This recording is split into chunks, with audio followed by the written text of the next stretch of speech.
FBI looking into ancient artifacts that the British Museum may have lost. The FBI is looking into the possible sale of hundreds of priceless artifacts from the British Museum to American bidders. According to what the BBC is told, the US law enforcement agency has also helped bring back 268 objects that were sold to a collector in Washington, D.C., but which the museum maintains are its property.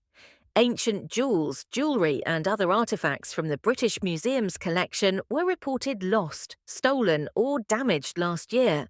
A New Orleans-based buyer told the BBC that he received an email from an FBI agent requesting details regarding 2 items he had purchased on eBay. The FBI agent stated that they were supporting the Metropolitan Police in their search for lost or pilfered museum artefacts. The buyer has stated that he no longer owns either gem and that he doesn't think the authorities have located them. He did not respond to an FBI request for more information.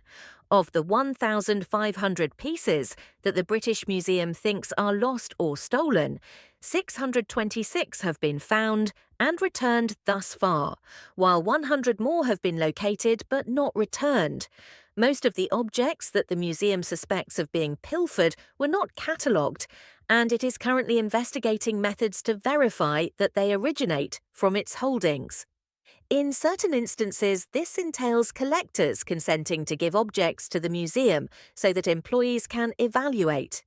The British Museum has accused senior curator Peter Higgs of pilfering, breaking, melting down and selling ancient artefacts. He refutes the accusations. According to the museum, Dr. Higgs is thought to have taken home a total of £100,000 in earnings. The museum believes Dr. Higgs been pilfering objects for at least 10 years, selling the majority of unregistered pieces from the museum's storerooms, according to court filings in a civil lawsuit the museum is bringing against him. The museum thinks that Dr. Higgs, who was fired, sold goods to at least 45 eBay customers. The civil claim against Dr. Higgs is being defended by him. No one has been taken into custody or accused of any crimes. According to 3 customers, the seller, Sultan 1966, posed as Paul Higgins or Paul to them via email or on eBay. The museum claims that Dr. Higgs acknowledged that the account Sultan 1966 belonged to him, citing court documents. Tonio Birbiglia, the buyer from New Orleans, informed the BBC that he had purchased 2 things from Sultan in 1966.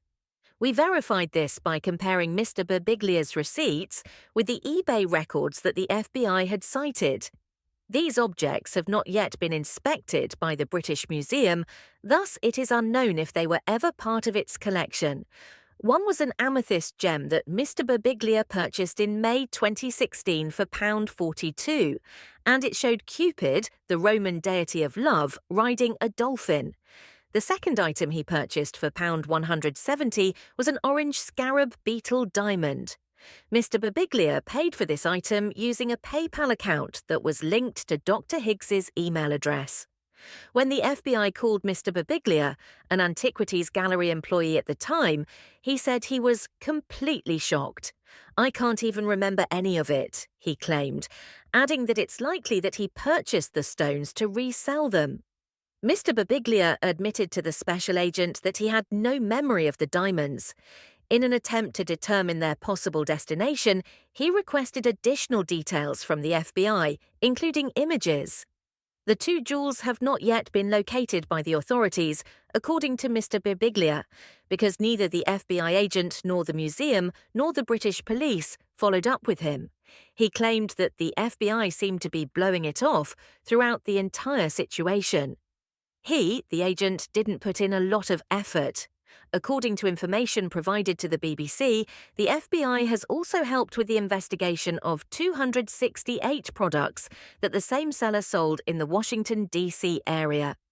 According to a close source close to the buyer, he paid up to £7,000 for things from Sultan 1966 on eBay and later dealt with the vendor directly through email. The source claims that the seller conducted business under the name Paul Higgins.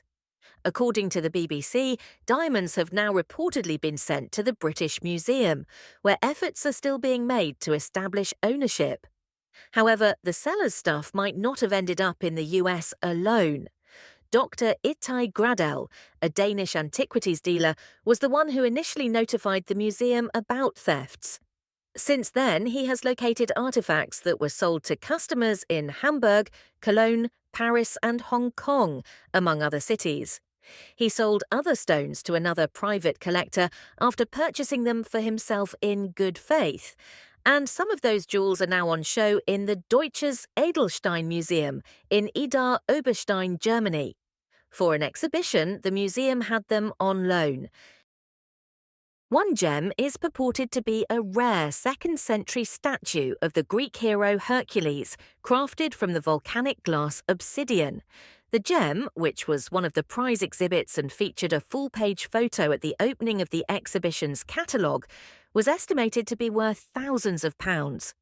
The item, which was offered in a private transaction under the alias Paul Higgins, which Dr. Higgs utilised, cost £300 to Dr. Ittai Gradel in 2017. The seller informed Dr. Gradel via emails that it belonged to his sibling, who had received it from their grandmother, according to documents obtained by the BBC. I believe it's made of glass. The tiny, expertly modelled head is roughly 3 centimetres tall. The seller replied, "We are open to offers if you are interested in stuff like this. I don't know if you are interested in things like this. Although the 2 gems are not catalogued, the British Museum thinks they are part of its holdings. Since then, they have been returned to the UK and given to museum employees. The British Museum's thief. The story of the thefts from the British Museum and the search for the missing items is uncovered by Katie Razzall of the BBC."